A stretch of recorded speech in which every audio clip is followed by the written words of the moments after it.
Hey everyone, welcome back to the channel and welcome to War 8 of Season 38. It's a bit of a shorter one for me. I was away at the weekend and came back on the Sunday ready to take the few fights that were left for me.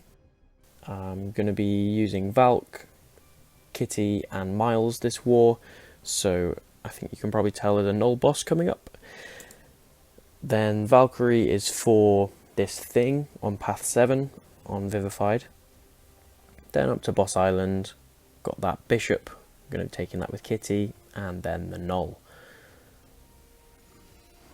So first off with this thing, the plan is basically if he offers me an opening to hit him normally, I'll hit him normally. If he offers me his block, I'll hit him on block. I'm not really going to force either one. If he gets above 2 bars of power, then I'll probably start hitting him on block / baiting out the special. I will have an invuln boost just in case he doesn't really want to throw them. That way I can push him to SP3. I'll have my Pierce buff. He goes unblockable and unstoppable after the SP3. But I'll only have to deal with the unblockable. And I'll have 2 hits of my invuln left. With Brute Force, because I've got class advantage, it reduces the damage.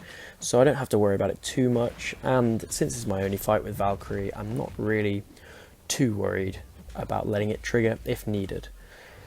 Just with the way I'm ramping up Valkyrie here, I'm not going to get any of my bulwark buffs, and that is because I don't want too many effects when I throw my SP2, because it might start triggering things protection. I found that throwing an SP2 at 3 of your Pierce buffs doesn't really trigger protection, but when you start to get more, it sometimes can. So I'm just going to go for my SP2 here. It does a really nice chunk of damage. As you can see, Brute Force does barely anything at the moment, so I'm just going to carry on hitting into block. My Pierce buffs stop his unstoppable, so I don't have to deal with that at all. Fight's nearly over. We're only a minute in, and as you can see, my SP2 didn't trigger protection, which is great. I just stun there and trigger it. I know that the SP2 here will do enough damage to take him out, so I just throw it while protection's on. Plus, I've got the safety of the invulnerability boost, and that fight is over. So next up, we've got this Bishop Boss Island fight, and I'll just explain what I was thinking going into it, what the strategy is, and what my thoughts are at each stage of the fight. And then afterwards, I'll explain why that was wrong, and I would have gone in with a completely different strategy. So my thinking is, I've got the White Mags pre-fight. That gives me 3 prowess every time I parry, because it's a passive stun and not her normal debuff. So that means that it's very easy to gain prowess. On this node, whenever Bishop gains one of his prowess, he gains this passive blue icon, which is a block penetration. I mean, they're going to be taking a lot more damage on block. I know this is my only fight with Kitty, so really I've just got to beat the health race and make sure that I don't make any big mistakes. What I'm going to do to start off with is just phase that SP2, and looking back, it kind of psychs me out a little bit, and I see myself go down to 8 prowess, and I think, okay, well, maybe I shouldn't phase the SP2, and I think I phase one more, and then I think, okay, from now on, I'm just going to dash just before the beam and then block during the last bit of my phase, just so I don't take any damage. And yeah, looking back, that probably wasn't the way to do it. But I mean, at this point, I'm thinking I'm winning the health race. It's all right. As you can see, I'm not trying to push him to SP2 strictly.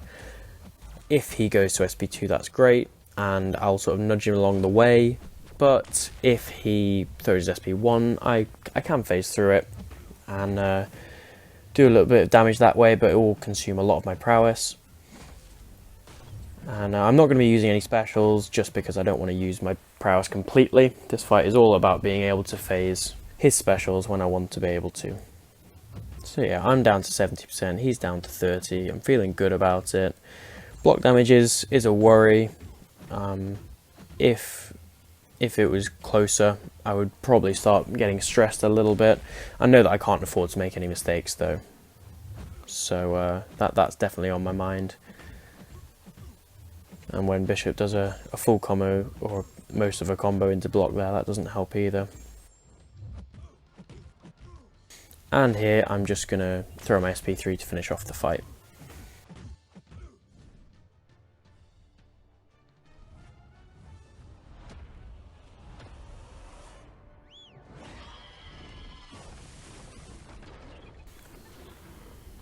So like I said, I'll just pause it here for a second and just explain what I would have done if I'm taking this fight again. So I spoke to FinTech after this fight, sent him the video, and he said that a much better way to do this is just to bait the SP1, use your phase, dash into it, and obviously each time Kitty misses a hit, she inflicts damage. This means that Bishop's 20 odd hits on his special one will inflict a fair bit of damage, and that is a much better way to deal with it. Having the white bags pre-fight means that I don't need to worry at all about my prowess getting consumed and not having any, because once Bishop throws an SP1, he won't be able to throw another one until I give him more power.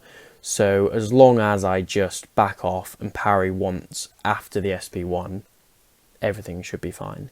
So yeah, approached that fight a little bit wrong, but we got the attack bonuses, so, and it's always good to learn for future. So I'd definitely be happy taking that fight again with a different strategy.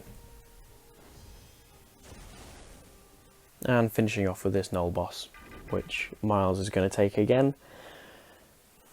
Just as usual, this fight is just all about getting into that first special one, and then from there you've got the fight under control and set up. As usual, I'm not going to be going for silly intercepts, there's no need. If he dashes back, I'll hit him into block. If he throws a heavy, I'll do a combo, maybe throw a safe light intercept and then figure out from there. But for the most part, it's just pushing him to that special one while being safe. So I'm just hitting him into block, throws a heavy here, go back in, he's at that bar of power, just got to bait it out, and he's being a little bit stubborn with it, and I dash back here and forget to dash back again, apparently. I feel, looking back, I didn't lose that much health, but at the time, I mean, you feel a big hit and you see a big 5-digit crit and you think, okay, well that's all my health gone, I'm playing a Spider-Man. And I was kind of under the impression, without looking at my health bar, because I just wanted to get the fight back under control, I thought I was on about 30% and I thought it was over. So that's why I threw that special one, just to apply a weakness in case I got hit again, recover a bit of health from adrenaline, and at this point I kind of see that the fight's under control. I've got my camo up, I've got corruption on me, which means the debuffs are sticking around. I look back at my health and I see, 70 to 74%, and well, my heart rate goes down a little bit again.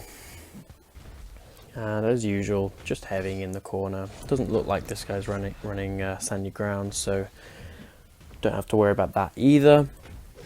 And the ruptures and the heavies, just tick, get him down. Again, I guess it's just a little bit about timing your heavy.